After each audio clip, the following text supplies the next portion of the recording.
La parole est à Monsieur Xavier Breton. Merci, Monsieur le Président. Monsieur le Premier ministre, je voudrais, avec mes collègues de l'Ain, Damien Abad et Charles de la Verpillière, vous alerter sur les graves événements qui ont eu lieu ce week-end dans notre département, dans les villes d'Oyonnax et de Bourg-en-Bresse. Tirs de mortier, jets de cocktails Molotov, véhicules brûlés. C'est une véritable flambée de violence qui a embrasé des quartiers de ces villes.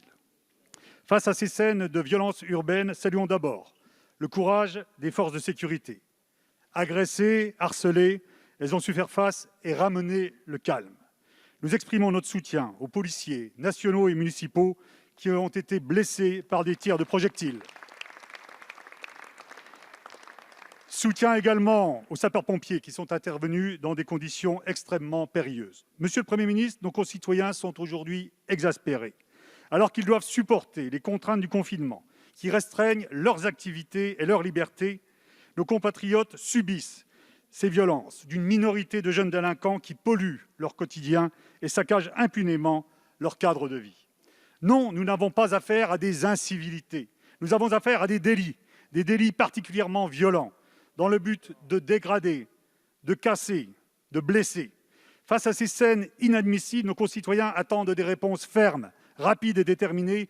Ils attendent des actes et non des discours. Et au-delà de Bourg-en-Bresse et d'Oyonnax, ce sont aujourd'hui beaucoup de villes françaises qui subissent ces flambées de violence, notamment des villes moyennes, ce qui est un signal inquiétant pour notre pays.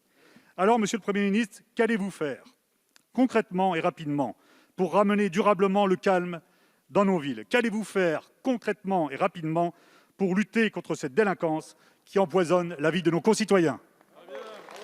Merci, monsieur le député. La parole est à monsieur Gérald Darmanin, ministre de l'Intérieur. Monsieur le Président, Mesdames et Messieurs les députés, Monsieur le député Breton, effectivement, les violences qui ont eu lieu dans le département de l'Ain et dans certaines communes de ce département de l'Ain, c'est le cas d'Oyonnax, c'est le cas de Bourg-en-Bresse, d'autres communes, sont tout à fait inacceptables. Et dès les premières heures, puisque des policiers nationaux, notamment sécurisés à l'arrivée des sapeurs-pompiers, devant une cinquantaine à 70 individus, difficile de les dénombrer, mais l'enquête est en cours, j'ai fait demander à la préfète d'abord de prendre contact avec les élus. Elle a appelé, me semble-t-il, le président Abad, que je voudrais saluer parce qu'il m'a, comme vous, interpellé de ces violences, et dépêcher des forces par le directeur général de la police nationale pour qu'en nombre, le calme soit rétabli, ce qui a été fait, vous le savez, pendant le week-end, après des forces de police nombreuses, et 3 policiers blessés, dont moi aussi je voudrais saluer, qu'ils soient municipaux, des gendarmes ou des policiers nationaux, le courage pour avoir rétabli effectivement l'ordre républicain. Je voudrais souligner, monsieur le député Breton, que les enquêtes sont en cours et qu'il ne faut pas désespérer de ces enquêtes. Plus de questions ne me sont posées sur le drame de Champigny-sur-Marne, où ce commissariat avait été attaqué.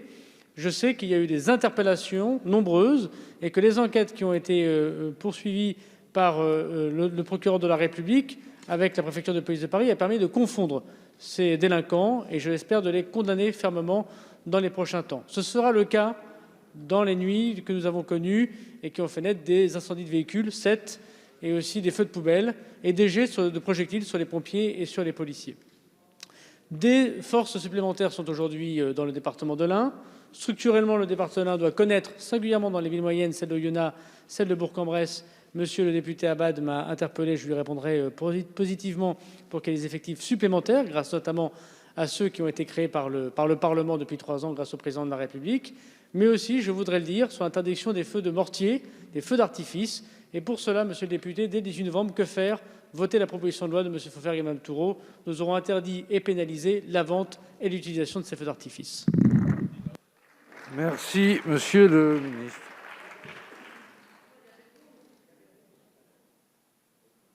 Allez-y. Si Mme Dalloz le dit. Merci, Monsieur le Président. Simplement, Monsieur le ministre de l'Intérieur, on entend le travail qui est fait au niveau des interpellations. Il convient aussi que ce soit au niveau judiciaire qu'il y ait des réponses. Encore une fois, nous n'attendons pas des discours, mais bien des actes. Merci, cher collègue.